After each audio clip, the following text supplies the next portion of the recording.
What began as a promising spectacle between two of the sport's most talked-about figures, Paul and Gervonta Davis, has quickly unraveled into a storm of legal chaos, public backlash, and corporate uncertainty.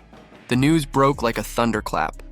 A civil lawsuit had been filed in Miami-Dade County accusing Davis of battery and emotional distress, triggering a chain reaction that could derail one of the year's biggest boxing events. Within hours, Paul's promotional company, Most Valuable Promotions, confirmed that it was investigating the allegations. The fight that was supposed to happen on November 14th, broadcast globally on Netflix, now stood on shaky ground. Floyd Mayweather, Davis's longtime mentor, finally spoke out, but his words carried the careful restraint of a man who knew the stakes were high. Mayweather made it clear that he only trusted a process when it was done his way, insisting that leadership comes with accountability. To him, cleaning up a mess made under his direction was one thing, but dealing with the fallout of someone ignoring his guidance was another story. Insiders say his tone reflected disappointment rather than anger, suggesting that Floyd may have warned Davis long before this moment. And yet, despite his subtle words, the silence that followed from his camp spoke volumes about how damaging this episode could be, not only for Davis's reputation, but also for the business side of boxing. The lawsuit itself paints a troubling picture. Filed by Courtney Russell, who claims to be Davis's ex-girlfriend, it accuses him of aggravated battery, false imprisonment, and other offenses that reportedly occurred over several months. According to the filing, the most recent altercation took place in a Miami nightclub just weeks before Davis was due to face Paul. It isn't the first time Davis has faced such accusations. Over the years, he has built a troubling record of legal entanglements and violent allegations. From hit-and-run charges to past domestic violence arrests, the narrative around him has increasingly overshadowed his achievements inside the ring. When news outlets in Miami caught wind of the arrest, cameras were waiting as Davis walked out of the correctional facility with his shirt pulled over his head. He said nothing, refusing to comment as reporters shouted questions. The police report painted a disturbing scene, an argument outside his ex-girlfriend's home that escalated into physical violence in front of their children. According to authorities, Davis struck the woman while she was reaching into his car to retrieve their daughter. She later texted her mother in distress, who arrived to record part of the confrontation. Davis's history of run-ins with the law and the pattern of domestic violence claims has made many question whether this is a man caught in cycles of bad luck or self-destruction. As the legal dust began to settle, the business side of boxing scrambled to contain the damage. Paul's team immediately began exploring replacements, reaching out to high-profile names like Ryan Garcia, Terrence Crawford, Nate Diaz, and even Francis Ngannou. But negotiations were far from smooth. Garcia's camp, led by promoter Oscar De La Hoya, shut down any chance of him stepping in, citing binding contracts with other platforms. Crawford and Ngannou, while interested in principle, presented financial and logistical complications. What was meant to be a groundbreaking event for Netflix, its first major foray into combat sports, now risked turning into a cautionary tale about scandal overshadowing sport.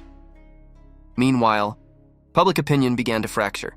Fans of Davis, fiercely loyal despite his controversies, argued that he was being targeted unfairly and that his personal life was being used to sabotage his career. Others, including prominent voices in the boxing community like Conor Benn, took a hard line. Benn, himself no stranger to scrutiny, condemned Davis's alleged actions, saying that anyone who harms women should be banned from the sport altogether. To him, the issue wasn't about discipline or training, it was about morality. His words echoed across the boxing world, highlighting the growing tension between talent and accountability in an industry often criticized for turning a blind eye to misconduct. The allegations also reignited discussion about Floyd Mayweather's influence. As Davis's mentor and promoter, Floyd has long been both his protector and his measuring stick. Their relationship has always been complicated, built on loyalty but strained by ego and independence. Mayweather's camp has often emphasized discipline, image, and business acumen, all of which seem to clash with Davis's off-ring persona. For Floyd, every scandal involving Davis feels like an attack on his own legacy, especially when he has spent years preaching about financial responsibility and public image after retirement. It's no surprise that his restrained reaction has fueled speculation that his patience with Davis may be wearing thin. As for Netflix and MVP promotions, both are caught in a delicate balancing act. On one hand, They must protect the integrity of their event and avoid appearing complicit by continuing with the fight. On the other, they face millions in potential losses if the match collapses entirely. Reports suggest that the company has already begun exploring December dates in case the bout needs to be postponed, but even that might not be enough to salvage its reputation. The fight was marketed as a cultural moment, a crossover event between entertainment and sport, and now, instead of anticipation, it's surrounded by controversy. This isn't unfamiliar territory for Gervonta Davis. His career has often mirrored chaos. In 2020, he was filmed grabbing a woman by the throat at a charity basketball game. Later that same year, he was involved in a hit-and-run accident in Baltimore that injured 4 people. In 2022, he was arrested again for allegedly assaulting a woman. Each time, fans hoped it would be a wake-up call. Each time, he returned to the ring, winning spectacularly and reigniting hope that his personal demons were behind him. But now, with the Jake Paul fight hanging in limbo and his name once again plastered across headlines for the wrong reasons, the narrative feels painfully familiar. For some fans, it's no longer shocking. It's expected. Every time Davis has a major fight lined up, controversy seems to follow. Critics argue that this is either a pattern of self-sabotage or a cynical marketing ploy, suggesting that chaos has become part of the Tank Davis brand. Others, however, insist that he's a target, that his fame and wealth make him an easy villain in the court of public opinion. Until concrete evidence emerges, the truth remains tangled in speculation and contradiction.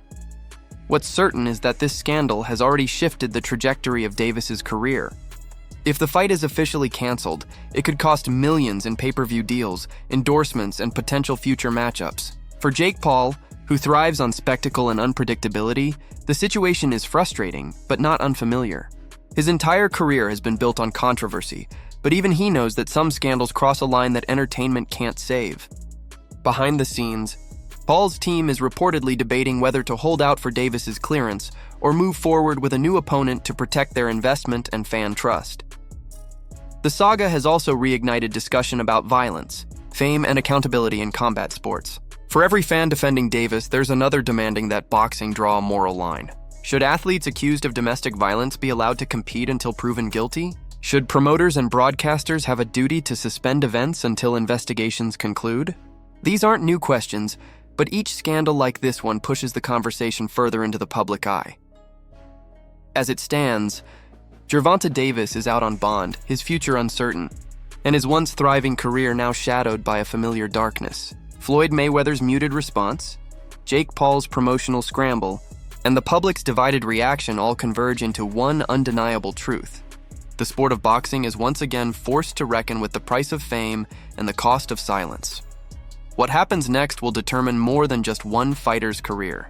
It will reveal how much the industry has truly learned from its past and whether talent still outweighs integrity in the modern era of spectacle sports. If you've been following this story, what do you think should happen next? Should the Jake Paul versus Tank Davis fight go on, or is it time boxing finally takes a stand against scandal? Let us know your thoughts in the comments below. And don't forget to like this video, subscribe for more updates, and hit that notification bell so you never miss a story that's reshaping the world of boxing.